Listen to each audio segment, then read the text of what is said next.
大家好，我是乔乔妈。今天我们来做披萨，顺便我们来聊一聊低温发酵法。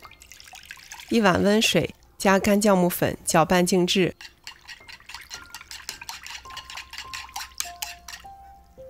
中筋面粉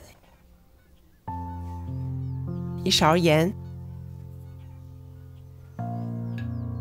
加上刚才做好的酵母水。先说说低温发酵法的原理。发酵过程中，面团越热，酵母繁殖并产生二氧化碳的速度就越快。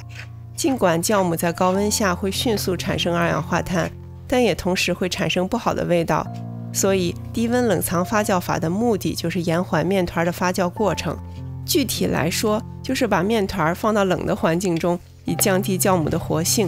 在低温下，酵母就会有不一样的表现，它会产生更多的风味化合物，产生二氧化碳的速度也会更加缓慢，面团的质地就会得到改善。揉好之后加盖休息20分钟，休息会帮助面团形成面筋，接下来你揉面就轻松多了。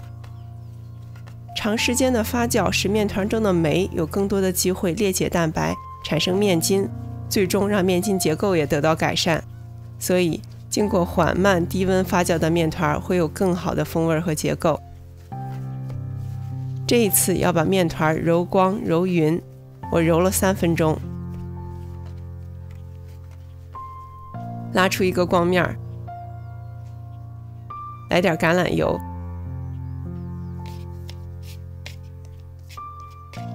加盖醒发1到2个小时。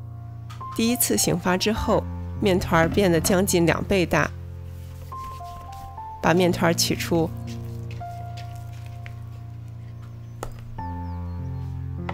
分成2个剂子。经过发酵，面团的延展性变好了，轻轻一拉1/3处折叠成正方形，再把4个角按压到中心。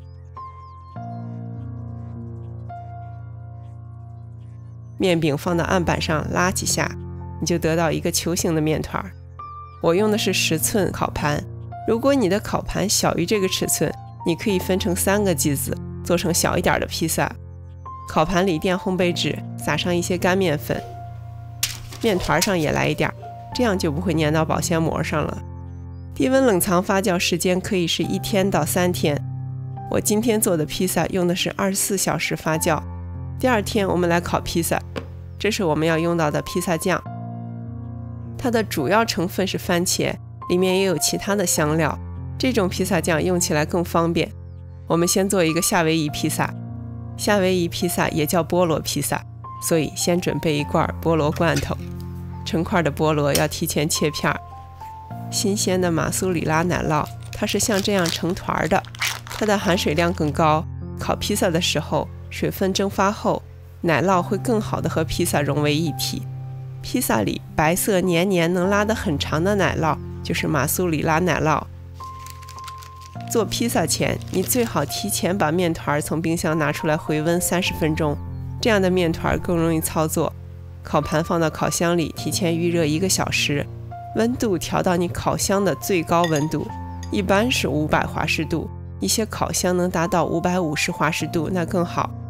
预热好的烤盘撒上玉米面，防粘增脆。手抓着面团的边缘，把面团抻开，中间薄，边缘厚。这样做的好处就是不破坏低温发酵产生的大气泡。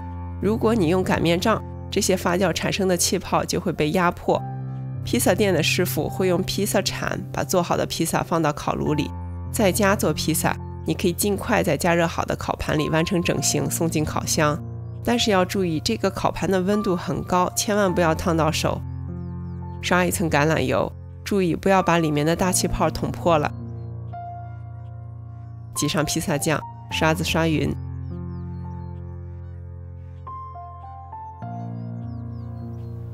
我买了现成的双色奶酪丝，白色的是马苏里拉奶酪，黄色的是切达奶酪。放上一些虾仁，注意不需要提前腌制，只要去虾线就可以了。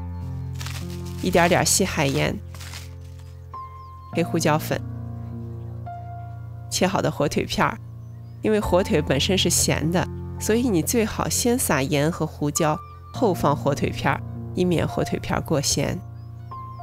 撒上菠萝片，最后放上这个披萨的灵魂——马苏里拉奶酪。烤箱中层550华氏度烤7到8分钟，烤好的披萨放到网上，让热气从底部加速散出。下面我来做第2个披萨——蘑菇火腿披萨。这次我用的是这种罐装的番茄，你最好买这种整颗番茄的罐头，捞出番茄用料理机打碎。同样方法，倒上橄榄油，浇上刚才打好的番茄酱。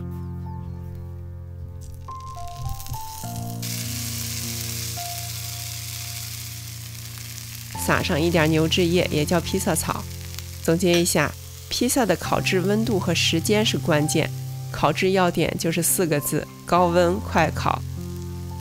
烤箱提前预热1个小时，让热量渗透到烤箱壁里面，连烤盘一起加热，披萨的热量就是自下而上的，上面的奶酪就不会烤糊。通过低温发酵法，你会得到一个高水分的松软的披萨饼，饼皮有着特殊的发酵香味儿。